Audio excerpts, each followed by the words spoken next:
একাকিত্ব। আচ্ছা, কখনো কি আপনার মনে হয়েছে যে দুনিয়া আপনার থেকে দূরে সরে যাচ্ছে, যেন সবকিছুই আপনাকে পেছনে ফেলে এগিয়ে চলেছে? কখনো কি এমন কিছু মনে হয়েছে আপনার চারিদিকে যেন একাকিত্বের আবরণ ঘিরে ধরেছে? আপনি সম্পর্ক গড়তে চেষ্টা করছেন, কিন্তু সম্পর্ক ভেঙে পড়ছে, আর নীরবতা যেন আরো বেশি কর্কশ হয়ে উঠছে, আর মনে হচ্ছে আল্লাহ পাক যেন আপনাকে সবকিছু থেকে সরিয়ে নিচ্ছেন। কখনো কি এমনটা মনে হয়েছে? যদি মনে হয়ে থাকে তাহলে প্রশ্নও তো জেগেছে যে কেন এমনটা ঘটছে। তবে শুনুন, একটা কথা মনে রাখবেন, এই দুনিয়ার একাকিত্ব আপনার জন্য কোনো শাস্তি নয়, এটি একটি বিশেষ প্রস্তুতির অংশ।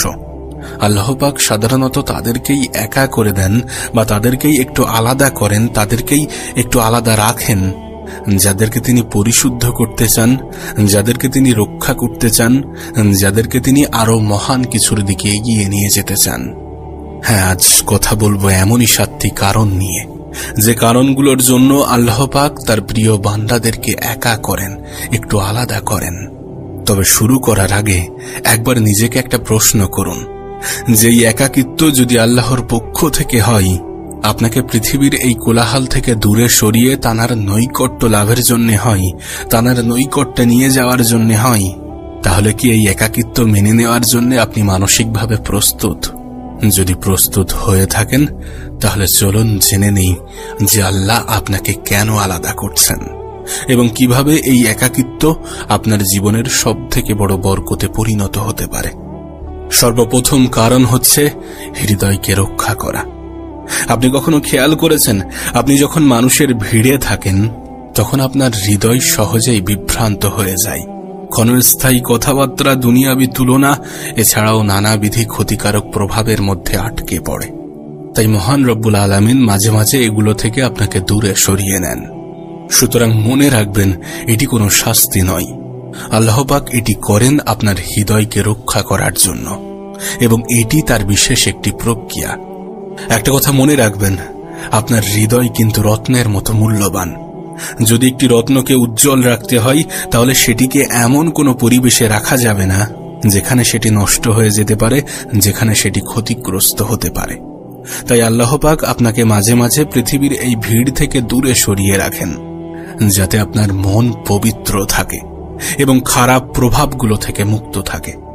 আপনি হয়তোবা খেয়াল করেছেন, আপনার চারপাশে এমন অনেক মানুষজন আছে, এমন অনেক বন্ধু বান্ধব আপনার জীবনে আছে যারা মজা করার ছলে আপনার ইসলামী বিশ্বাসকে নিয়ে হাসি তামাশা করে, আর তাদের সাথে সময় কাটাতে গিয়ে আপনিও তাদের মতো আচরণ করেন। এখন যদি হঠাৎ তারা আপনার জীবন থেকে দূরে সরে যায়, শুরুতে হয়তোবা আপনি একটু কষ্ট পাবেন, কিন্তু একটা নির্দিষ্ট সময় পরে আপনি ঠিকই বুঝবেন, আপনি ঠিকই অনুভব করবেন যে আল্লাহ আপনাকে তাদের খারাপ প্রভাব থেকে বাঁচিয়েছেন। আল্লাহ এই একাকিত্ব দিয়ে আপনাকে একটি সুযোগ করে দিয়েছেন, আপনাকে সুযোগ করে দিয়েছেন আপনার মনকে বিশুদ্ধ করার এবং মহান রব্বুল আলামিনের সাথে আরো বেশি গভীর সম্পর্ক তৈরি করার। জানেন, এই একাকিত্ব আমাদেরকে কোরআনের একটি আয়াতের কথা স্মরণ করিয়ে দেয়, যে তোমরা দুর্বল হও না এবং দুঃখ করো না, তোমরাই হবে বিজয়ী যদি তোমরা মুমিন হও। তাই আপনার কাছে অনুরোধ করব, আপনি নিজেকে কখনো একা ভাববেন না। আপনার মতো এই পৃথিবীর অনেক মানুষকে আল্লাহ পাক এইভাবেই পরীক্ষা নেন, আর নিঃসন্দেহে এই সকল মানুষগুলোকে আল্লাহ পাক ভালোবাসেন। 2 নম্বর কারণ, আপনি কখনো খেয়াল করেছেন, যখন আপনি নিজেকে উন্নত করার চেষ্টা করেন তখন যেন পৃথিবীর কোলাহল ধীরে ধীরে কমে আসে। আসলে আল্লাহ ইচ্ছাকৃতভাবে আপনার জীবনের অপ্রয়োজনীয় মানুষ, অবান্তর কথাবার্তা এবং মনোযোগ নষ্ট করার সকল উৎসগুলো সরিয়ে দিচ্ছেন। এখন প্রশ্ন আপনার মনে আসতেই পারে যে কেন? তার কারণ, মানুষকে একাকিত্বে ফেলা আল্লাহ পাকের একটি বিশেষ কৌশলের অংশ, যা আপনাকে পরিশুদ্ধ এবং আপনার মানসিকতাকে আরো কয়েক গুণ বেশি উন্নত করার জন্য আসে।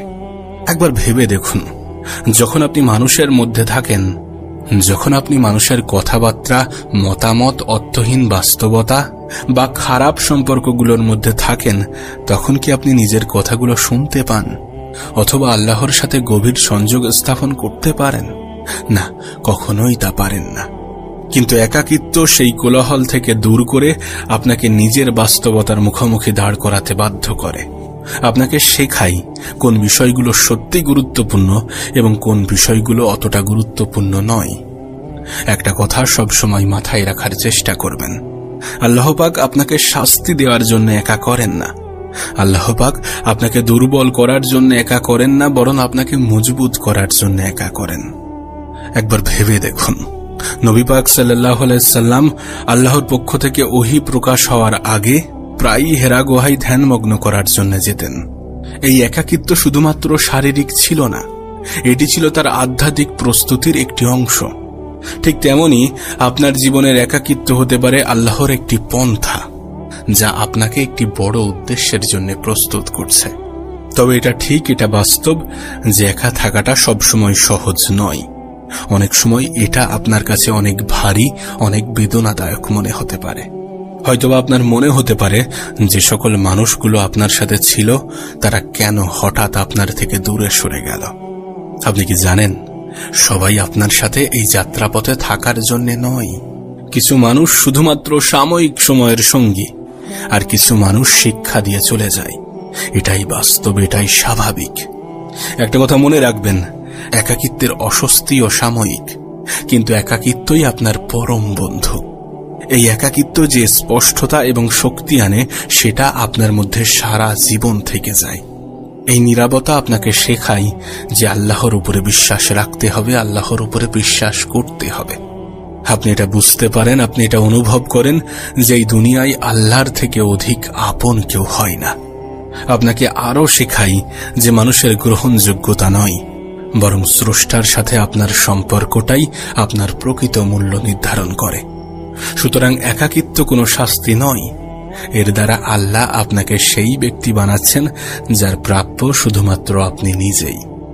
3 নম্বর কারণ, আপনার একাকিত্ব আপনার আল্লাহর সাথে শক্তিশালী সম্পর্ক গড়ে তুলতে সাহায্য করে।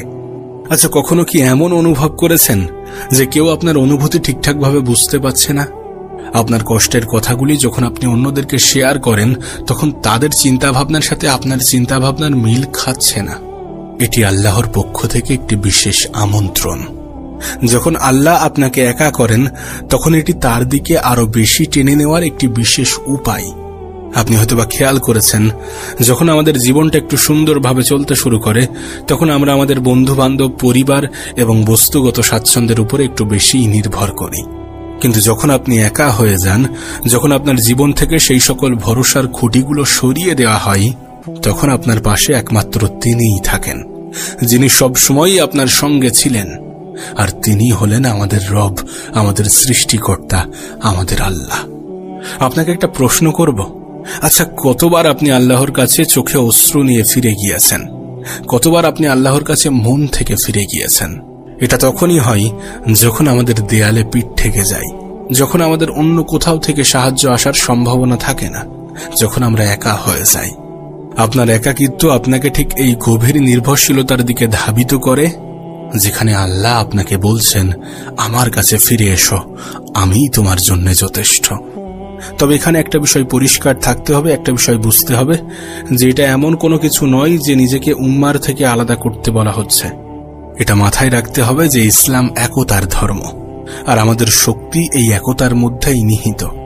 এখানে যেটা বলা হচ্ছে সেটি হচ্ছে একটি আধ্যাত্মিক যাত্রার কথা, একটি ব্যক্তিগত পরিবর্তনের প্রক্রিয়ার কথা, যা আপনাকে উম্মার সাথে শক্তিশালী এবং একটি অর্থবহ সম্পর্ক তৈরি করতে সাহায্য করবে। দেখুন, আমাদের নবী পাক সাল্লাল্লাহু আলাইহি সাল্লাম তিনি গভীর একাকিত্বের মুহূর্তগুলোর মুখোমুখি হয়েছেন, হোক সেটা হেরা গুহায় ধ্যানমগ্ন হওয়ার সময়, যুদ্ধক্ষেত্রে বা মক্কায় নির্যাতিত হওয়ার সময়। তবে এখানে মনে রাখতে হবে যে এই মুহূর্তগুলো বিচ্ছিন্নতার জন্য নয়, বরং প্রস্তুতির অংশ ছিল। তাই যদি আপনি একা অনুভব করেন, তাহলে এটা মনে রাখবেন যে এটা বিচ্ছিন্নতার জন্য নয়, বরং আপনার ভিত্তিকে মজবুত করার জন্য। আর যখন আপনার ভিত্তি মজবুত হবে, তখন আপনি অন্যদের সঙ্গে একতাবদ্ধ হতে এবং তাদেরকে অনুপ্রাণিত করতে আরো বেশি সক্ষম হবেন। 4 নম্বর, একাকিত্ব একটি প্রশিক্ষণের ক্ষেত্র। আপনি হয়তোবা খেয়াল করেছেন, যখনই আপনি জীবনে উন্নতি করতে যান, তখনই কিছু মানুষ, তখনই কিছু জিনিস আপনার জীবন থেকে দূরে সরে যায়। আসলে আমরা এটা ভুলে যাই যে একাকিত্ব মানেই শুধুমাত্র প্রত্যাখ্যান নয়, বরং এটা একটি পরিশুদ্ধ হওয়ার পথ। এবং এই পথে আপনি একা নন, বরং আরো অনেকেই আছে। মহান রব্বুল আলামিন আমাদের জীবন থেকে এমন কিছু বিষয় এবং এমন কিছু জিনিসকে সরিয়ে নেন যেগুলো হয়তো আমাদের জীবনকে অন্ধকার করে দেওয়ার ক্ষমতা রাখে। তিনি আমাদের মনোযোগ তীক্ষ্ণ করার জন্য এবং এমন শিক্ষা দেওয়ার জন্য এটি করেন। এই পরিস্থিতির মধ্য দিয়ে তিনি আমাদেরকে এমন কিছু শিক্ষা দিয়ে যান যেটা কখনোই আরামের মধ্য দিয়ে শেখা সম্ভব নয়। আপনি যদি নবী ইউসুফ আলাইহিস সালামের ঘটনা দেখেন, তাহলে দেখবেন যখন তাকে কূপে ফেলে দেওয়া হয়েছিল তখন কিন্তু তিনি নিজের পরিবার থেকে আলাদা হয়ে গিয়েছিলেন। কিন্তু বাস্তবে তাকে একা করে দেওয়া হয়নি। তিনি একা ছিলেন না, বরং এটি একটি প্রস্তুতি ছিল। কূপের সেই নীরবতা এবং পরে কারাগারের সময়গুলোতে নবী ইউসুফ আলাইহিস সালামকে একজন মহান নেতা হিসাবে গড়ে তোলা হচ্ছিল। যখন তিনি সেই পর্যায়গুলো অতিক্রম করলেন, যখন তিনি সেই পর্যায়গুলোকে পার করতে পারলেন, তখন তিনি একজন সাধারণ মানুষ ছিলেন না, বরং তিনি হয়ে উঠেছিলেন অসাধারণ প্রজ্ঞা, ধৈর্য এবং ঈমানের অধিকারী। এখন একটু ভাবার চেষ্টা করুন, এমনটাও তো হতে পারে যে আল্লাহ আপনাকে কোনো বড় উদ্দেশ্যের জন্য প্রস্তুত করছেন, যা আপনি কখনো কল্পনাও করেননি, আপনি কখনো ভাবার চেষ্টাও করেননি।